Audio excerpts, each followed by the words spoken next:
Та бүхэн маркетинг зар сурчлагын нэгдсэн сүлжээ AdNet CGM дээр суурилсан ADM TV мониторинг програмыг танилцуулж байна. Энэхүү видео зааварчилгааг үзснээр та бүхэн ADM TV мониторинг програмыг илүү түвшинд ажилуулах боломжтой юм а. За ингээд та бүхэнд нүүр хуудсыг ерөнхийд нь танилцуулж өгье. За шилдэг кинонууд TV дэлгэсний гэсэн баг нь байгаа. За энэ хэсэгт бол телевизүүд гаргах гэж байгаа мөн гаргаж байгаа кинонуудаа реклам сурчлах боломжтой. За түүний хувьд нь шилдэг нэвтрүүлгүүд TV дэлгэсний гэсэн хэсэг байгаа. За энэ хэсэгт бол мөн телевизүүд гаргаж байгаа болон гаргах гэж байгаа нэвтрүүлгүүдэд рекламдах боломжтой юм а. За үүний доотлолт нь реклам бүтээгчид гэсэн хэсэг байгаа. За энд бол AdNet CGM дээр байршсан Монголын ихэнх продакшнууд байрлсан байгаа.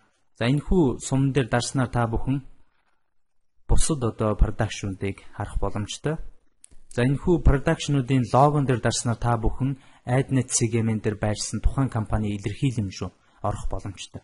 За жишээ нь энэхүү продакшны логон дээр дараад энэхүү компани илэрхийлэмж рүү оръё. За TJ Entertainment гэдэг продакшн байна тийм ээ. За ингээд та бүхэн бусад мэдээллүүдийг мөн харах боломжтой. За үүнээсээ мөн холбоо барих гэсэн хэсгээс тухайн компанитай холбогдох бүх мэдээллийг авах боломжтой юм а.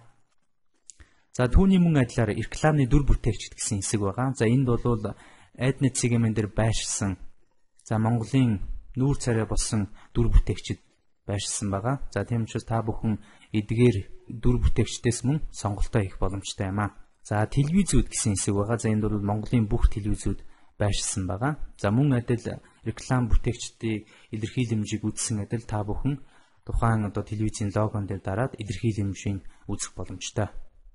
За энэ баруун дээд болонд ерөнхий мэдээлэл гэсэн хэсэг байгаа. За энэ бол Nexus Zone компани ADM TV мониторингийн танилцуулга, за мөн Nexus Zone компанитай холбоо барих гэсэн мэдээллүүд багтсан байна. За жишээ нь хэдүүлээ танилцуулга гэсэн хэсэг рүү оръё.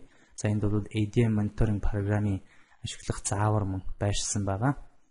За тэгээд үйлчилгээний нөхцөл, за төлбөр тооцоогоо хэрхэн хийх талаар бас мөн байршсан байна. За ингээд Nexus Zone компанитай холбоо барих хэсэг байршсан байна. За бид бүхний ADM мониторинг програмын маань нүүр хуудас ерөнхийдөө ингээд дуусч байна.